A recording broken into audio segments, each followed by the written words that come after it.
উনি যখন দাঁড়াইছেন ওনার ছাত্ররা দাঁড়াইছেন, তো এই সময়ের বাদশাহ ওনার ভক্ত ছিল, উনিও গিয়া লাইনে দাঁড়াইছেন। এবার মন্ত্রিসভার সবাই গিয়া দাঁড়াইছেন, 3 বাহিনীর প্রধানও দাঁড়াইছেন।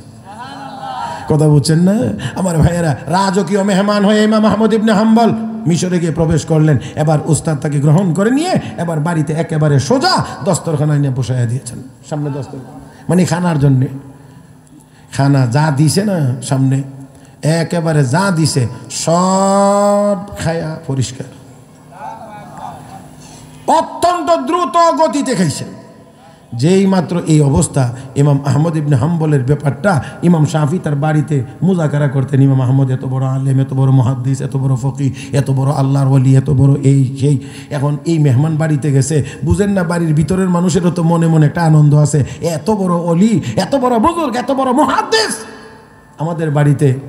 মেয়েরা একটু ফাঁক ফুক দিয়ে উকি মাইরা এই দৃশ্যটা দেখছে, যা দিছে সব খায়া পরিষ্কার, যত দ্রুত পারছে তত দ্রুত খেয়ে শেষ করে দিয়েছে।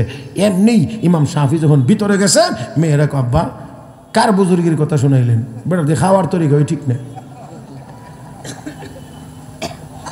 এখানে ওলামায়ে কেরাম আছেন, জিজ্ঞেস করবেন উনি কতটুকু অপরাধ এখানে করছেন, শরীয়তের কতটুকু লঙ্ঘন এখানে হয়েছে ওনার দ্বারা। খানা একটু আস্তে আস্তে খাওয়া ভালো, উত্তম, মুস্তাহাব। দ্রুত গতিতে খাইলে আটকায়া বিপদের আশঙ্কা, এই জন্য একটু আস্তে ধীরে খাওয়া মুস্তাহাব।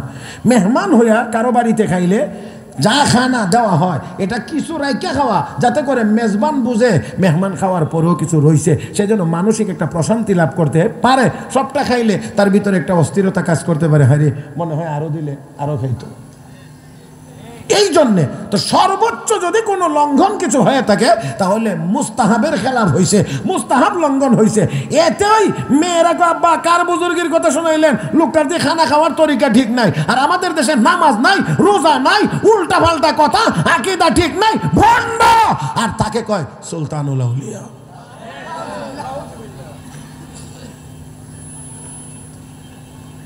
ইমাম শাফি রহমতুল্লাহ আলাইহি, মেয়েরা শোনো, আমি মেজবান, সে হলো আমার বাড়িতে মেহমান।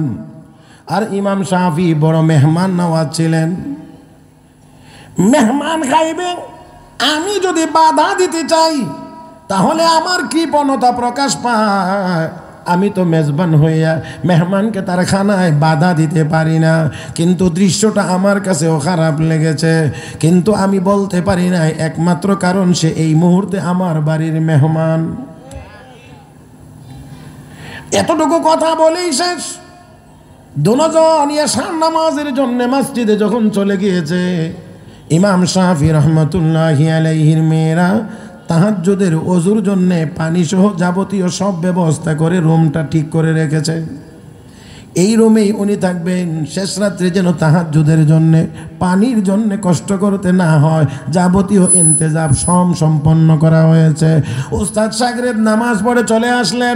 নামাজের পরে ওই সাজানো গোছানো হুজরার ভিতরে ওনাকে দেওয়া হয়েছে। ইমাম শাফি রহমতুল্লাহি আলাইহি ভিতর বাড়িতে চলে গেছেন। আবার ফজরের নামাজের সময় যখন হয়েছে, উস্তাদ শাগরেদ জামাতে নামাজ পড়ার জন্য মসজিদে চলে গিয়েছে। ইমাম শাফি রহমতুল্লাহি আলাইহির মেয়েরা গিয়ে দেখেন পানি যেইভাবে দেওয়া ছিল সেইভাবেই আছে, যতটুকু দেওয়া ছিল ততটুকুই আছে, কারো হাত এখানে লাগে নাই, পানি জায়গা মতোই আছে।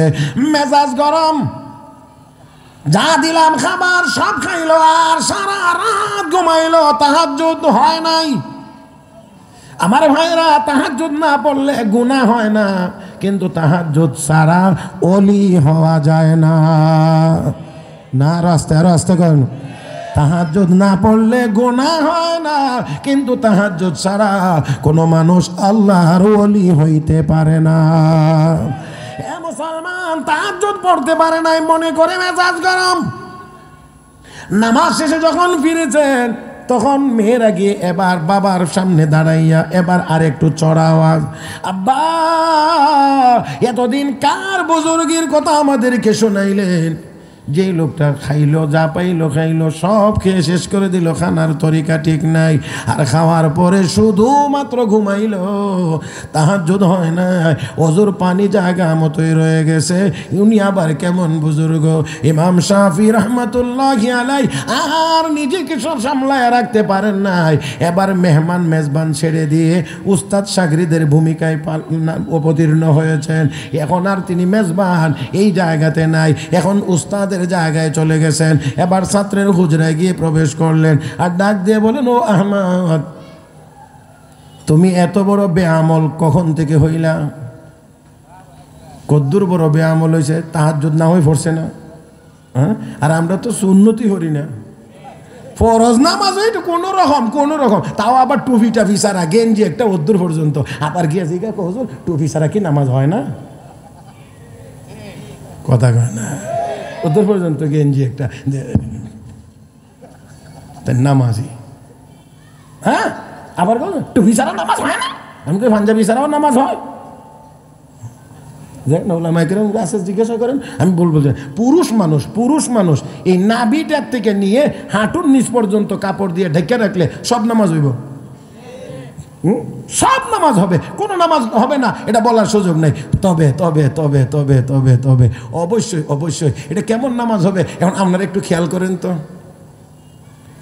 শরীরে অন্য কোনো কাপড় না থাকলেও পুরুষের নামাজ হবে যদি নাভির থেকে নিয়ে হাঁটুর নিচ পর্যন্ত ঢাকা থাকে, এতটুকু হইলো তার জন্য সতর, এটা ফরজ। এতটুকু ঢেকে থাকলে আর কোনো সমস্যা নেই, নামাজ হবে। কিন্তু নামাজটা কেমন হবে এটা আপনারা একটু চিন্তা করেন। শরীরে একটা গেঞ্জিও নাই, মাথায় একটা টুপি নাই, এরপরে হাঁটুর নিচে কোনো কাপড় নাই, আর কিছু নাই, নামাজ পড়তেছে মাশাআল্লাহ। তাইলে আমি বলবো, আপনি যদি বলেন যেহেতু টুপি ছাড়া হয় না, আমি বলবো ওই কাপড়টি ছাড়াও হয়।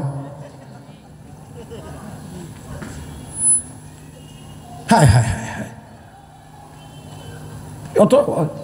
এত ফাঁক ফুকর খুঁজতে যান কেন? এটা দেখেন না যে নবীর মাথায় সবসময় টুপি লেগে থাকতো? তোমার দেখার জায়গা তো সেটা। নবীর মাথা মুবারকে সবসময় টুপি লেগে থাকতো, নবীর মাথা থেকে টুপি আলাদা হইতো না। আর তুমি নামাজ পড়তে গিয়েও ফাঁক খোঁজো, কোন টুপি ছাড়া নামাজ হবে না? আরেকজনে গেছে কি টুপি না পড়লে অসুবিধা কি? ওই না দান, টুপি পড়লে অসুবিধা কি?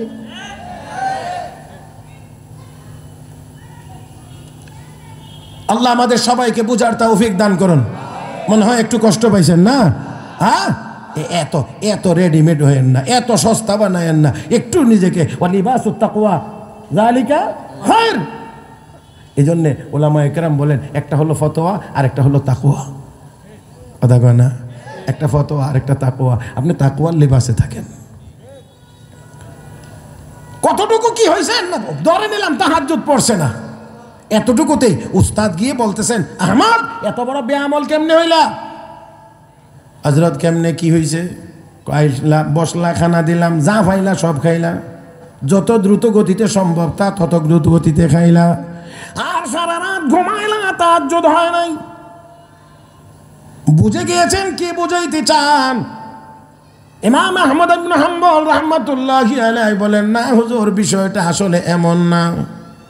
কথা বলে কেমন? আমি আপনার দস্তরখানার সামনে নিয়ে যখন বসেছি, খাবার আমার সামনে পরিবেশন করা হয়েছে, আমি তখন দেখতে পাইলাম এই খানা এত বেশি হালাল, এত বেশি হালাল, আমি আহমদ আমার জিন্দগিতে এত হালাল খানা আর কোনোদিন দেখি নাই। আমি তাকিয়ে দেখতে আসি, এই খানার উপরে আল্লাহর পক্ষ থেকে নূর বৃষ্টির মতো নাজিল হইতে আছে। চিন্তা করে দেখলাম এত নুরানি খানা খাইতে মোটেও লেট করা যায় না, এই জন্য যত ভাড়া যায় তাড়াতাড়ি। এত নুরানি খানা মোটেও খাইতে দেরি করা যায় না, আর এত নুরানি খানা ফেরত। এই জন্যে দ্রুত ঢুকাইলাম, যা দিলেন সব ঢুকাইলাম। হুজুর, এই হালাল এই নুরানি খানার বরকতে আমার মধ্যে দুই ধরনের প্রতিক্রিয়া হয়েছে, দুই ধরনের। একটা হলো জাহিরি আর একটা হলো বাতিনি। একটা দেখা যায় আর একটা দেখা যায় না, অনুভব করা যায়। বাতিনি হলো কি? হযরত আমি যখন হুজরায় ফিরে আসলাম নামাজের পরে, আসার পরেই আমি অনুভব করতে লাগলাম আপনার বাড়ির এই হালাল নুরানি খানার বরকতে আমার কলবের ভিতরে রব্বে করিম এলেমের ঝর্ণা চালু করে দিয়েছে। দেরি করলাম না, কাগজ কলম নিয়ে বসে গেলাম। আজকের রাত্রিতে আল্লাহর কোরআন গবেষণা করে আমি 100 মাসআলা আবিষ্কার করেছি। এটা হলো আভ্যন্তরীণ, দেখা যায় না। আর আর আপনার বাড়ির এই হালাল নুরানি খানা খাওয়ার বরকতে আমার মধ্যে প্রতিক্রিয়া হয়েছে। সারা রাতের ভিতরে আমার অজু ভাঙ্গার কোনো কারণ দেখা দেয় নাই। এই জন্যে এশার নামাজের অজু দিয়েই আমি সারা রাত আল্লাহর ইবাদত করেছি। এই জন্যে আমিও তো 1.5 ঘন্টা ওয়াজ করছি, পানি জায়গাতে আছে, বুঝেন নাই মনে আপনারা? হ্যাঁ, তো পানির দরকার হয় নাই, এই জন্যে সারা রাত ইবাদত করেছি। রব্বে করিম তাই বলে, ইয়া আইয়ুহাল্লাযীনা আমানু কুলু মিন তাইয়্যিবাত, এই ইমানদারেরা হারাম খাও। আল্লাহ ঘুমাই গেছেন কেন নাকি? এই হারাম খাও না হালাল খাও? হালাল খান, আগে ট্যাঙ্কিটা পরিষ্কার করেন, তারপরে দেখবেন সুবহানাল্লাহ বললে কি মজা লাগে, আলহামদুলিল্লাহ বললে কি মজা লাগে, লা ইলাহা ইল্লাল্লাহ বললে কি মজা লাগে। আজকে আমরা অনেক ওজিফা দেই, অনেক তাসবিহাত দেই, ফয়রেন ফয়রেন ফয়রেন পড়ব করতে মজা লাগে না তো? আগে ওইটা ঠিক করেন। আগে যদি এটা ঠিক করা যায় তখন দেখবেন সুবহানাল্লাহর মজা, তখন দেখবেন কোরআন তেলাওয়াতের মজা, তখন দেখবেন নামাজের মজা। হায় হায় শুধু মজা মজা। ওই যে গোলাম, ওই যে ড্রাইভার বলছিল, স্যার আপনাকে যিনি ঢুকতে দেন না তিনি আমাকে মসজিদ থেকে বাহির হইতে দেন না। আল্লাহ আমাদের সবাইকে কথাগুলো বুঝবার এবং আমল করবার তৌফিক দান করুন। সবাই মহব্বতের সাথে বলি আমিন। এই ভাই, আগামী বছরও প্রতি বছরই এই মাহফিলটা সুন্দরভাবে হোক, এটাকে আপনারা সবাই চান? দোনোটা হাত তুলে মালিকরে দেখাইতে পারেন? নারে তাকবীর। আল্লাহ, একটা হাত বাম হাতরা নামান, ডাইন হাতরা রাখেন, বাম হাতরা নামান, ডাইন হাতরা রাখেন। এবারে